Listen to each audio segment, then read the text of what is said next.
नमस्कार दोस्तों, स्वागत है आप सभी का सुपर आयस पर। यूरोपियन यूनियन में हमें और क्रैक्स देखने को मिल रहे हैं बिकॉज हंगरी जो कि ईयू का मेंबर है उसने ओपनली पब्लिकली यूरोपियन यूनियन को स्नब किया है, ये कहते हुए कि जो आपके द्वारा प्रपोज किया जाने वाला यूक्रेन के लिए 18 बिलियन यूरोस का एड पैकेज है उसको हम लोग सपोर्ट नहीं करने वाले हैं। आप लोग यहाँ पे देख सकते हैं, this has been covered very very massively. Bloomberg की खबर, Hungary threatens to block EU joint funds for Ukraine aid, यहां पर भी आप देख पाएंगे। रॉयटर्स की खबर है, Brussels proposes EU support plan for Ukraine, Hungary says no. बल्कि इसका शानदार आर्टिकल पॉलिटिको में भी आया है जिसमें बताया गया है कि Hungary infuriates EU with block on 18 billion euros Ukraine aid. बल्कि इतना ही नहीं, हंगरी ने तो ये कहा है कि पहले जब तक ईयू हमें हमारे 13 बिलियन यूरोज नहीं देगा तब तक हम लोग किसी भी तरह के एड पैकेज के लिए हाँ नहीं भरने वाले हैं। जानेंगे पूरी कहानी क्या है, यहां पर हंगरी के द्वारा ऐसा क्यों किया गया है, इसको भी समझा जाएगा। आइए शुरू करते हैं दोस्तों मेरे साथ। मेरा नाम है अनिरुद्ध। यदि आप लोग इस लेक्चर की पीडीएफ को डाउनलोड करना चाहते हैं तो यहां पर दिए गए टेलीग्राम चैनल के माध्यम से कर सकते हैं। ऑल राइट, पिछले हफ्ते की बात है, जो यूरोपियन कमीशन की प्रेसिडेंट हैं Mrs Ursula von der Leyen, उन्होंने अपने एक ट्विटर के माध्यम से बताया that good to stay in close touch with Zelensky. Positive development ये है कि we will propose this week the financial support package for Ukraine in 2023, यानी कि आने वाले वित्तीय वर्ष के लिए हम लोग उनके लिए एक पूरा का पूरा फाइनेंशियल सपोर्ट पैकेज प्रपोज करने वाले हैं। और उन्होंने कहा the European Union will be at Ukraine side for as long as it takes. और इन्होंने अपने ट्वीट में ईयू के साथ यूक्रेन का झंडा भी ऐड किया। इन्होंने यहाँ पे बताया कि हम लोग 18 बिलियन यूरोज की एड पैकेज है जो कि यूक्रेन के लिए प्रपोज कर रहे हैं। जैसे ही खबर सामने आई, यूक्रेन के प्रेसिडेंट वोलोदिमिर जेलेंस्की ने कहा कि this shows true solidarity of the European Union. Together we will resist Russia's aggression. Together we will rebuild Ukraine. Together we will be in the EU. लेकिन very very surprisingly यूक्रेन का ही पड़ोसी देश और European union का member that is Hungary, जो कि आप यहाँ पे देख सकते हैं, इसके जो फॉरेन मिनिस्टर हैं, इन्होंने विदाउट मिंसिंग एनी वर्ड्स इन्होंने कहा कि हम लोग इस तरह के सपोर्ट को बिल्कुल भी समर्थन नहीं देने वाले हैं। हंगरी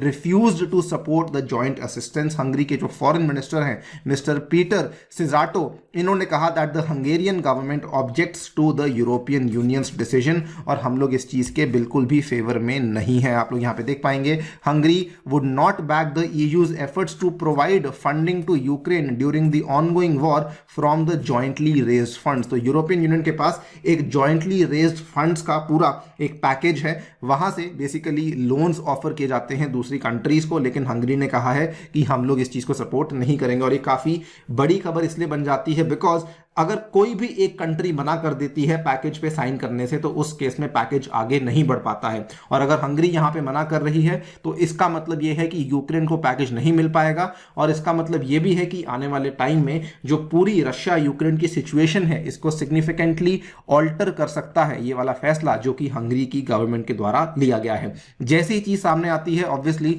यहां पे जर्मनी के द्वारा हमें बैकलैश देखने को मिला। जर्मन फॉरेन मिनिस्टर ने पब्लिकली रिपोर्टर्स को बोला, जिनका नाम है एनालिना बेरबॉक, इन्होंने पहली बात तो हंगरी को काफी स्लैम किया। इन्होंने कहा कि हंगरी हमें ब्लैकमेल कर रहा है, और इन्होंने विक्टर ओरबान जो कि हंगरी के प्राइम मिनिस्टर हैं उनको ब्लैकमेलर ही बता दिया। इन्होंने कहा that we are in a situation where we are saving lives precisely with the financial support from Europe, और यहां पर हंगरी जो है वो हमें सपोर्ट नहीं कर रहा है। खैर, सवाल यह आता है कि हंगरी के द्वारा बेसिकली इस पैकेज को डिनाई क्यों किया गया है। कहानी काफी पुरानी है।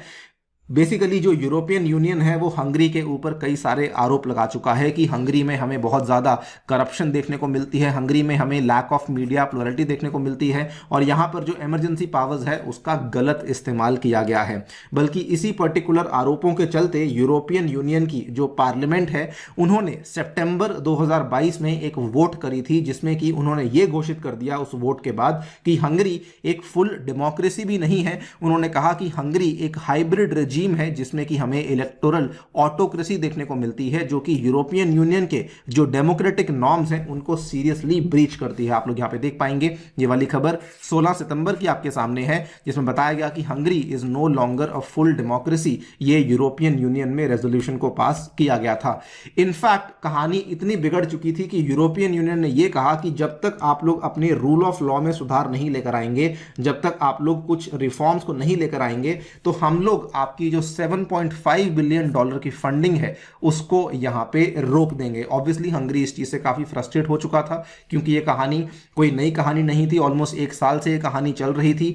अब उसके बाद यूरोपियन यूनियन ने वाकई में इन 7.5 बिलियन यूरोस की फंडिंग को सस्पेंड कर दिया, कहते हुए कि जब तक आप सुधार नहीं लेकर आएंगे हम लोग इस फंडिंग को आपके लिए रिलीज नहीं करने वाले हैं। अच्छा, नॉट जस्ट दैट, एक और यहां पर फंडिंग थी जो कि हंगरी के लिए होल्ड बैक कर ली गई थी, जिसका वैल्यू लगभग 5.8 बिलियन डॉलर्स का था। तो ओवरऑल अगर आप देखें तो 7.5 और 5.8 बिलियन डॉलर्स ये हंगरी के लिए रोक लिए गए थे, जो कि लगभग 13 बिलियन डॉलर्स बनते हैं। और दोनों को ही रिलीज करने के लिए यूरोपियन यूनियन ने मांग रखी है कि जब तक आप लोग एंटी करप्शन और जुडिशियल रिफॉर्म्स को नहीं लेकर आएंगे तब तक हम लोग यहां पे मनी को अनलॉक नहीं करने वाले हैं। लेकिन हंगरी ने भी यहां पे अपने इस ब्लॉकेज के थ्रू दिखा दिया है कि हम लोग भी आपको सपोर्ट नहीं करेंगे जब तक आप लोग हमें हमारे 13 बिलियन डॉलर्स का जो अमाउंट है वो रिलीज नहीं करेंगे। एक्सपर्ट्स का ये मानना है कि ये हंगरी से काफी एक्सपेक्टेड था, बिकॉज हंगरी जो है वो अभी तक काफी सारे प्रयास कर रहा था किसी भी तरीके से कि रशिया के ऊपर सैंक्शंस ना लगाए जाए, या फिर जो सैंक्शंस लगे हुए हैं उनको हटा लिया जाए। आपके सामने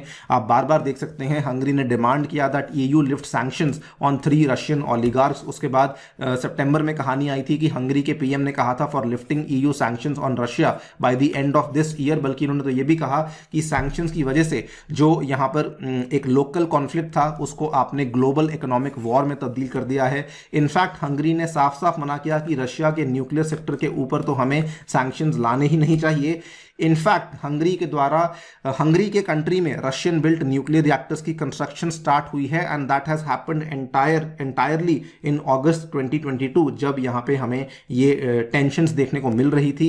एंड हंगरी के पीएम ओरबान ने यह भी कहा है कि यूरोपियन यूनियन के सैंक्शंस का लगाने का कोई फायदा नहीं हुआ है, वो केवल बैकफायर करे हैं। और फाइनली इन्होंने 30 सितंबर को यह अनाउंस किया था कि अब से हम कोई भी एनर्जी सैंक्शंस रशियन गवर्नमेंट के ऊपर लागू नहीं करने वाले हैं। तो एक्सपर्ट्स का यह मानना है कि अभी तक जो हंगरी कर रहा था उससे एक्सपेक्टेड था कि ये शायद हमें कहानी अभी भी देखने को मिलने वाली है। और अभी भी यही लग रहा है कि जब तक हंगरी को जो उसके 13 बिलियन डॉलर जो 13 बिलियन यूरोस के फंड्स हैं वो नहीं मिलने वाले हैं, तब तक Hungary is going to block the fund proposal by the European Union. अब आप हमें बताइए कि हंगरी के द्वारा जो ली गई रणनीति है, क्या हंगरी यहां पे ब्लैकमेल कर रहा है या फिर एक बहुत ही जीनियस स्ट्रैटेजी है? What do you think? Please let us know in the comment section. जाने से पहले दोस्तों बताना चाहूंगा कि टेक्स्ट बुक आपके लिए लेकर आया है सुपर कोचिंग, जिसमें कि आप लोग अपने घर बैठ के जीएस की, ऑप्शनल की और सीसैट की सभी कोर्सेज की तैयारी कर सकते हैं। और सभी चीजें आपको अवेलेबल करवाई जा रही हैं मात्र 30,000 रुपीज में, अगर आप लोग मेरा कूपन कोड अनिरुद्ध यूज करते हैं। दिस विल इंक्लूड आपको कई सारे कोर्सेज सुपर टीचर से देखने को मिलेंगे, साथ ही में आपको मेरा साइंस एंड टेक का कोर्स भी देखने को मिल जाएगा। Thank you so much for listening, stay tuned and stay safe.